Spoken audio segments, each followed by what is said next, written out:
महान दार्शनिक एपिक्टेटस लिखते हैं कि भगवान ने हमें 2 कान दिए हैं लेकिन मुंह एक ही दिया है ताकि हम बोलें कम और सुने ज़्यादा। दोस्तों, जो लोग कम बोलते हैं उनके अंदर ज़्यादा बोलने वालों के मुकाबले कुछ ऐसी खूबियाँ होती हैं जो उनको जीवन में काफ़ी आगे ले जाती हैं। इसीलिए आज से आप भी कम बोलिए और सिर्फ काम की बात करिए। इसी लक्ष्य के साथ आज मैं आपको बताने वाला हूँ 5 सबसे बड़ी पावर्स। तो चलिए बिना वक्त गवाए शुरू करते हैं।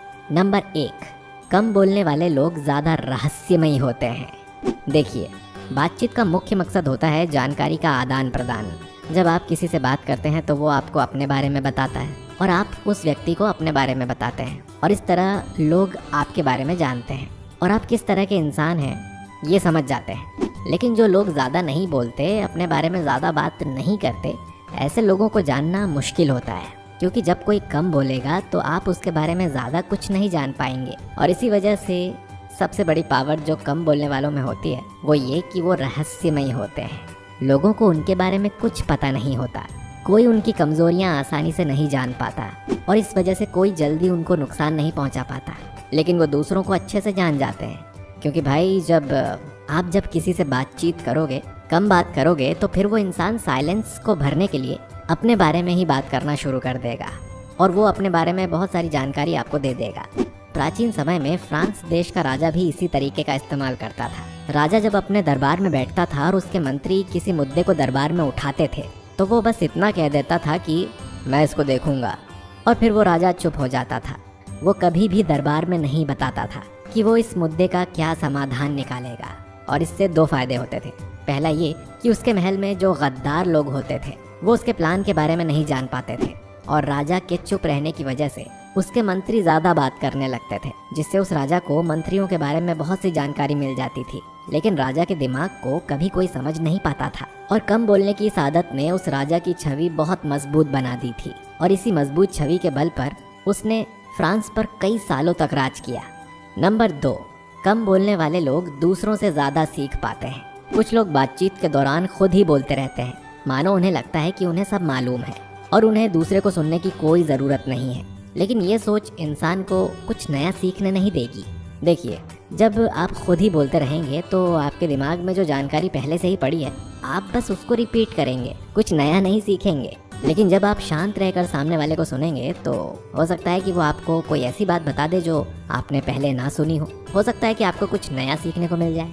लेकिन जब भी किसी इंसान से मिलो और उससे बातचीत करो तो उससे कुछ सीखने की कोशिश करो और उस इंसान की बात को ध्यान से सुनो। अगर कुछ पूछना भी है तो जब वो इंसान अपनी बात पूरी कर ले तब उससे पूछो। किसी की बात को बीच में से काटना नहीं चाहिए, इससे सामने वाला जो आपको बात बताना चाह रहा था वो आपको बता नहीं पाता और आप कुछ सीख नहीं पाते। नंबर 3, कम बोलने वाले लोगों को अपने मन और वाणी पर काबू होता है। देखिए, ज़्यादा बोलने वाले लोगों का ना तो अपनी वाणी पर काबू होता है और ना अपने मन पर।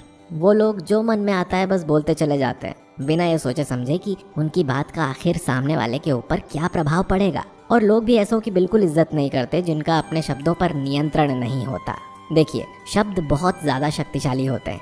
आचार्य चाणक्य ने कहा था कि जिस व्यक्ति को ये पता है कि किस व्यक्ति के साथ किस तरह से बात करनी है और किस स्थिति में कैसी बात करनी है, वो इंसान इस दुनिया में बहुत सी चीज़ें सिर्फ अपनी बातचीत करने की कला से ही हासिल कर सकता है। मित्रों, हमें ये कोशिश करनी चाहिए कि जब भी हम बोलें तो बोलने से पहले 2 बार सोच लें कि आखिर में इस बात का परिणाम क्या होगा, क्योंकि धनुष से निकला तीर और मुंह से निकले शब्द कभी वापस नहीं लिए जा सकते। इसीलिए हमें इसके कई उदाहरण देखने को मिलते हैं। ऐसी ही एक घटना हुई थी 1825 में, जब रूस के राजा के खिलाफ आंदोलन करने के जुर्म में एक आदमी को पकड़ा गया और उसको फांसी की सजा सुनाई गई। जब उस आदमी को फांसी पर चढ़ाया गया तो रस्सी खुल गई और उसकी जान बच गई, और वो आदमी उठते ही बोल पड़ा कि ये रूस की सरकार तो ढंग से रस्सी भी नहीं बांध सकती। तो उस समय अगर कोई इस तरह जिंदा बच जाता था तो उसको भगवान की मर्जी समझ के उस आदमी की जान बख्श दी जाती थी। तो जब ये घटना वहाँ हुई तो रूस के राजा का एक दूत ये खबर लेकर राजा के पास पहुँचा, तो वो राजा उस आदमी को जीवन दान देने वाले कागज पर अपने हस्ताक्षर करने ही वाला था कि दूत ने उसको बता दिया कि उस आदमी ने बचते ही कहा था कि रूस की सरकार तो ढंग से रस्सी भी नहीं बांध सकती। ये सुनकर उस राजा को गुस्सा आ गया और उसने उस आदमी को दोबारा फांसी पर लटकाने का हुक्म दे दिया, और बस इस बार रस्सी नहीं टूटी और वो मारा गया। तो दोस्तों, यहाँ सीखने को ये मिलता है कि ज़्यादा बोलने वालों का क्या हश्र होता है और क्यों हमें कम बोलना चाहिए। नंबर 4, कम बोलने वाले लोग दूसरों से कुछ पाने की इच्छा नहीं रखते। जो लोग ज्यादा बात करते हैं कहीं न कहीं उनके मन में ये इच्छा होती है कि सामने वाला उनकी बात से प्रभावित हो जाए और उनको ज्यादा सम्मान दे। हर कोई खुद को बड़ा दिखाना चाहता है और इसीलिए सब लोग बोलने की होड़ में लगे रहते हैं। लेकिन जो लोग कम बात करते हैं उन्हें इस बात से कोई फर्क नहीं पड़ता कि सामने वाला उनसे प्रभावित हो रहा है या नहीं। वो लोग किसी को इम्प्रेस करने के इच्छुक नहीं होते। वो अपने काम में व्यस्त रहना और अपनी दुनिया में ही रहना पसंद करते हैं, जिस वजह से वो लोग दूसरों के मुकाबले ज्यादा काम भी पूरा कर पाते हैं। जबकि जो लोग व्यर्थ की बातों में अपना समय नष्ट करते हैं वो अपने काम पर ध्यान नहीं दे पाते। कम बोलने वाले लोग बहुत ही गिने चुने लोगों से दोस्ती करते हैं, लेकिन ये लोग सिर्फ ऐसे लोगों से ही दोस्ती करते हैं जिनके साथ रहकर उनकी जिंदगी बेहतर बने। ये फालतू के लोगों के साथ रहना ज्यादा पसंद नहीं करते।